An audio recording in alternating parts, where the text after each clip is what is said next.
It was a quiet Tuesday night when my phone lit up on the counter. A message from Mom. "Don't call or come over. We're done. And don't even think about the will, sweetie." I froze. The air felt heavier, the tea in my cup went cold. No explanation, no warning, just a clean cut like she'd rehearsed it. I typed 2 words back. "Got it." Then took a slow sip of my tea, tasting the bitterness spreading across my tongue. By midnight, my phone was blowing up with missed calls and messages, and that's when everything began to crumble. People always said my family looked picture-perfect: Dad in his crisp shirts, Mom's pearls catching the Sunday light, my brother Brandon laughing loud enough to fill the whole diner.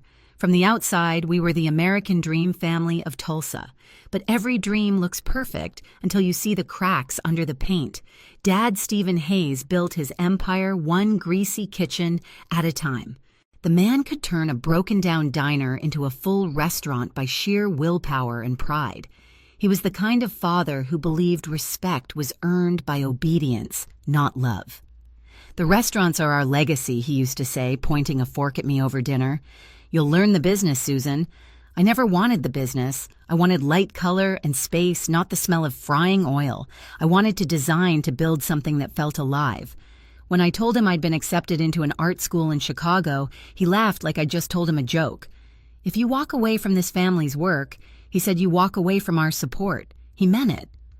I paid my own tuition, juggling 2 jobs and student loans, while Brandon got a brand new car at 16 for helping out at the diner. Mom never stepped in. She'd pour another glass of wine, smile tight, and whisper, "He's just hard on you because he sees your potential." But I knew better.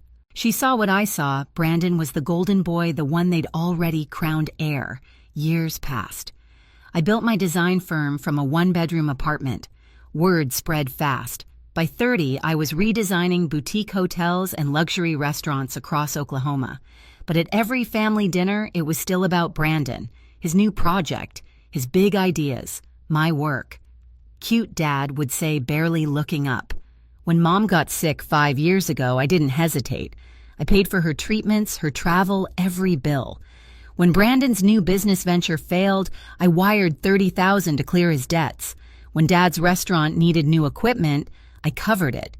They always said, "Thank you, the polite, empty kind." Then came the next favor. Looking back, I think I kept doing it because I hoped one day they'd see me not as the outsider, not as the backup plan, but as family. Turns out family wasn't the problem. Their definition of it was. And the night my mother sent that text, I finally understood how deep that truth went. It started with a family meeting that felt more like a courtroom. Dad called it a discussion about the future. I should have known that meant Brandon's future, not mine. They gathered around the long dining table, the one lined with framed photos of Brandon holding trophies and ribbon cuttings from Dad's restaurants. I stood at the end, laptop open, ready to present my proposal, a sustainable design firm that could partner with hotels and restaurants across the state. Eco-friendly materials, long-term savings, a real plan, not a dream. I spoke for maybe 5 minutes before Dad interrupted. "You think hotels care about recycled wood?" he said, voice flat but sharp enough to slice. "They want cheap, not fancy experiments." Brandon chuckled without looking up from his phone.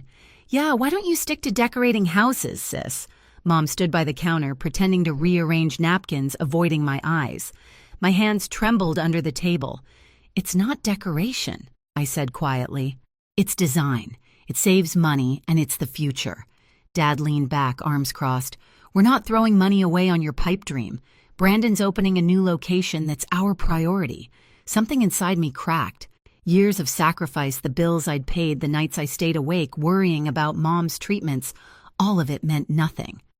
"Mom," I said, turning to her, "you've seen my work. You know this could work." She hesitated, eyes darting toward Dad. "It just sounds risky, Susan. You know how the restaurant business is."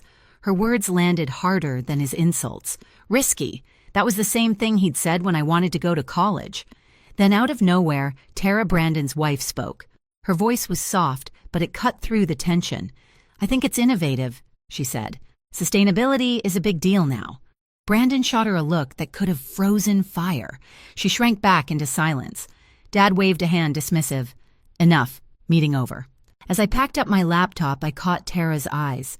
She mouthed something that stopped me cold. "I need to tell you something." Later that night, she found me in the driveway. Her voice shook. "Brandon's been taking money from the restaurants, thousands. He's hiding it." My heart pounded. "Are you sure?" She nodded. "I found the records. He's been lying to your parents for years." Before I could respond, Dad's voice carried from inside. "We need to finalize the will. Brandon's the only one keeping this family together." Mom murmured something too soft to hear. Then Dad again, firm and final. "Susan's off doing her own thing. She doesn't care about us." And right there in the dark of my parents' driveway, I realized how wrong I'd been. The betrayal wasn't coming. It had already happened. The next morning, my phone buzzed before sunrise. A new message from Mom. "Don't call or come over. We're done. And don't even think about the will, sweetie." I read it twice, then a third time. The words blurred like they were underwater. For years, I'd been the one wiring money for medical bills, Brandon's debts, and restaurant equipment. And now, with one message, I'd been erased. I sat on the edge of my bed, the city still half asleep outside my window. My chest felt hollow, not broken, just emptied. The kind of silence that comes after you've already run out of tears.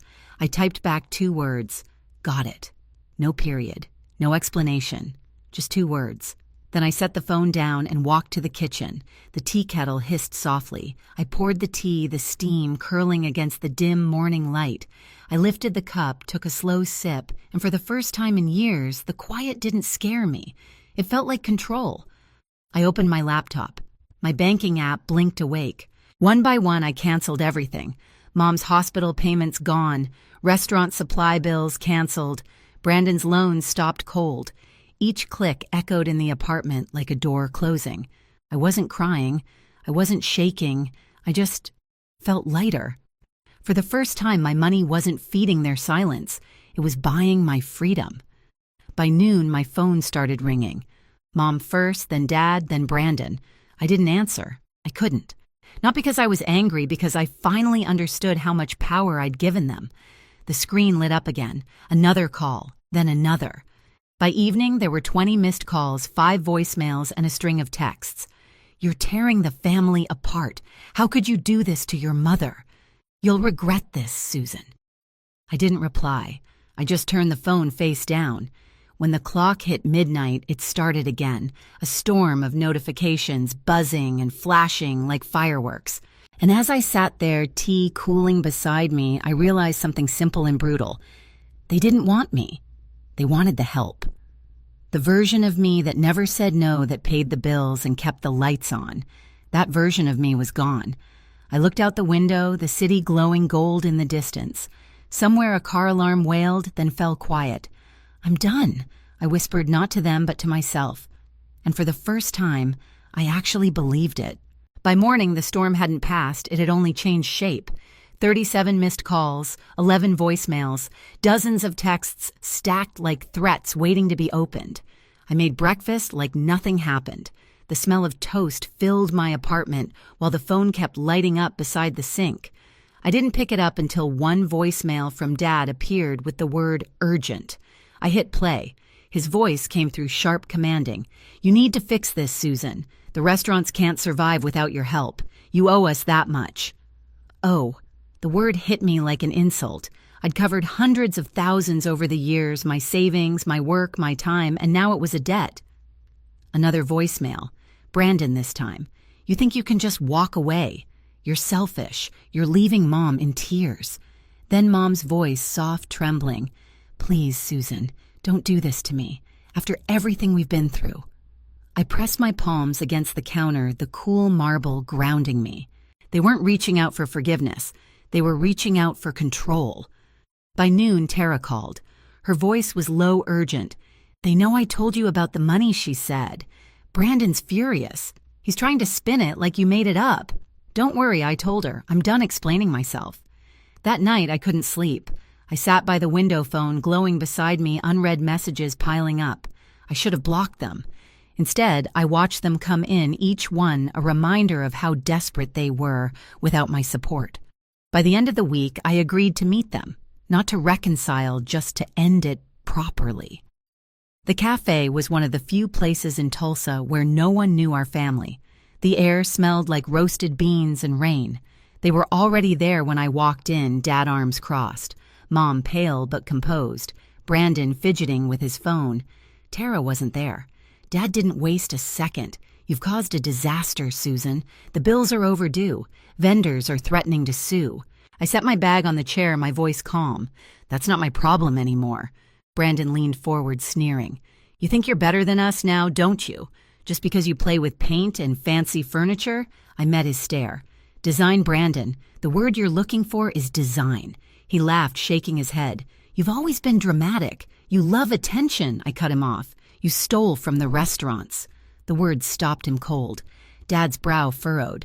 What are you talking about? Tara told me everything I said. The hidden accounts, the money that vanished. Brandon's jaw tightened. She's lying. She found the records. I replied, my tone flat. And you know it. Dad turned to him, eyes narrowing. Is that true? Brandon stood abruptly. You believe her over me. She's been jealous since high school enough. I said quietly. This isn't about jealousy. It's about respect and honesty. Two things I never got from this family. Mom's voice trembled. Susan, don't do this. We can talk. I looked at her. We're past talking, Mom. You made that clear when you sent the text. The color drained from her face. I didn't mean it like that. You wrote, don't call or come over, we're done. And don't even think about the will, sweetie. I quoted every word, my voice steady.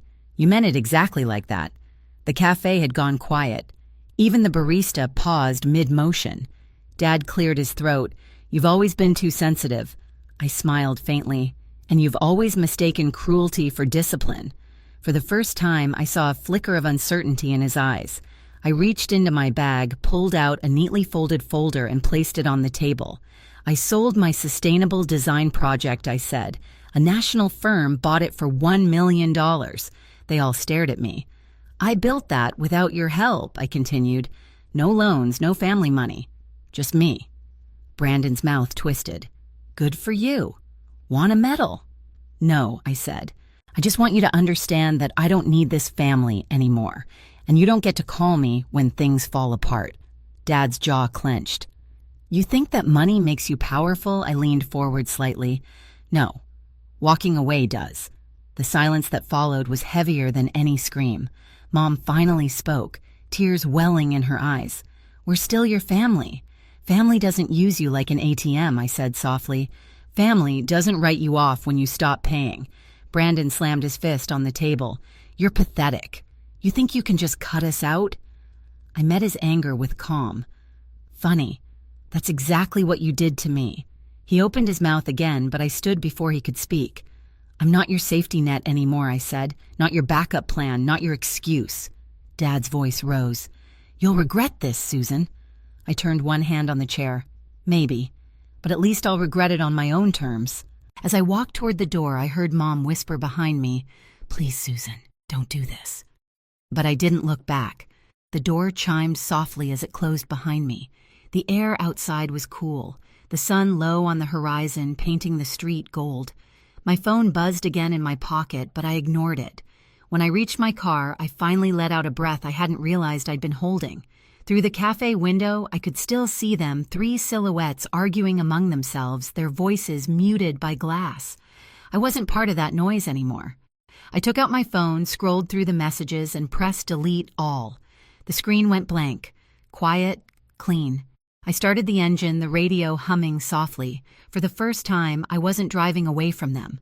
I was driving toward myself. A year later, I heard the news through mutual friends, not from them. The Hayes restaurants were gone. The family legacy Dad guarded like a crown had crumbled under debt and lawsuits. Vendors sued after discovering Brandon's hidden accounts. Dad tried to fight it, but the numbers didn't lie. Brandon's name appeared in the local paper next to words like fraud and embezzlement. Tara left him quietly moving to Dallas with their daughter. Mom and Dad sold their house and moved into a smaller place outside Tulsa. I didn't feel joy when I heard it. Just a strange, heavy calm, the kind that comes after a storm has taken everything down and left the air clean. My firm had grown. I opened a second office in New York, traveling between cities, designing hotels that carried my name on brass plaques. Every now and then, I'd find myself in a lobby I'd created, warm lights, clean lines, quiet music, and I'd think, this is what home feels like when you build it yourself. One afternoon, sitting by the window of a cafe in Manhattan, I ordered the same kind of tea I'd had that night. The steam curled into the sunlight just like before. A notification blinked on my phone, an unknown number from Tulsa. I let it ring out, the sound fading beneath the soft jazz playing overhead. I smiled, lifted my cup, and took a slow sip. The tea was still bitter, but now I understood why it wasn't the drink. It was the lesson. Peace didn't come from fixing them. It came from letting them fall. People ask me sometimes if I miss them. The truth, I miss the version of them I kept hoping existed, the one that might have loved me without conditions, without a price tag attached. But that version never lived outside my imagination. Now, when I think of family, I think of peace, the kind that doesn't demand or drain. I think of mornings where no one calls to ask for help, and the quiet means safety, not punishment. Family isn't blood, it's respect. And silence, when it's chosen, can be the loudest form of freedom. If you've ever had to draw a line between love and survival, tell me in the comments. I want to hear your story. And hit subscribe, because the next story might remind you that walking away isn't weakness, it's winning.